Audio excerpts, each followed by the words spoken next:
Assalamualaikum warahmatullahi wabarakatuh.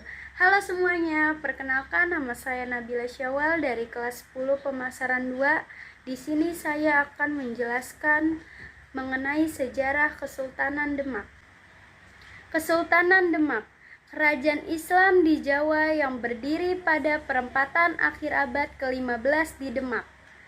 Demak sebelumnya adalah kadipaten dari Kerajaan Majapahit dengan Raden Patah sebagai adipatinya sejak 1973.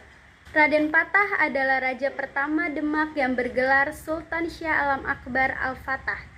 Masa kekuasaannya dikenal dengan penyebaran Islam di Pulau Jawa dan penaklukan beberapa pelabuhan penting seperti Pelabuhan Jepara, Gresik, dan Kuba. Pada saat yang sama, Majapahit sedang melemah secara finansial dan ketahanan negara.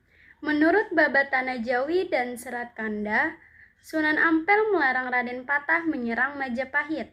Alasannya, karena meskipun berbeda agama, Brawijaya V adalah ayah kandung Raden Patah. Setelah Sunan Ampel wafat, Raden Patah akhirnya benar-benar mewujudkan niatnya menyerang Majapahit.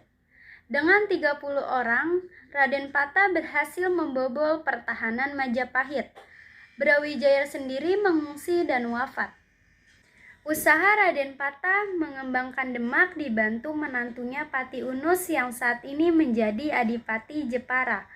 Oleh karena keberaniannya itu, Pati Unus dijuluki Pangeran Seberang Lor karena pernah menyeberangi Laut Jawa menuju Malaka untuk melawan bangsa Portugis. Setelah Pati Unus tewas dan tidak memiliki keturunan, Kesultanan Demak digantikan oleh putranya yang bernama Raden Trenggana pada tahun 1521 sampai 1546.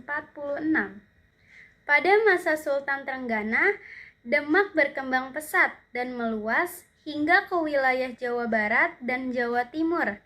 Oleh karena itu, Kerajaan Pajajaran yang menguasai pelabuhan Sunda Kelapa merasa cemas dengan ekspansi yang dilakukan Demak.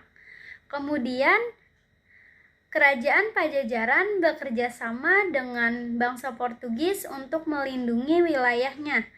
Bangsa Portugis juga diizinkan untuk membangun benteng di Sunda Kelapa dan bersedia melindungi Pajajaran dari musuh-musuhnya. Fatahillah atau kerap juga disebut Falatehan berasal dari Samudra Pasai. Ayahnya adalah pedagang Arab dari Gujarat India yang pindah ke Pasai. Setelah Pasai ditaklukkan oleh Portugis 1521, Fatahillah hijrah dari Pasai ke Demak dan disambut dengan baik oleh Sultan Trenggana. Ia kemudian menikahi Ratu Ayu, Putri Syarif Hidayatullah atau Sunan Gunung Jati. Akhir dari Kesultanan Demak karena perebutan tahta di antara anggota kesultanan yang berakhir pada Jaka Tingkir yang kemudian memindahkan ibu kota Demak ke Pajang. Sekian dari saya. Wassalamualaikum warahmatullahi wabarakatuh.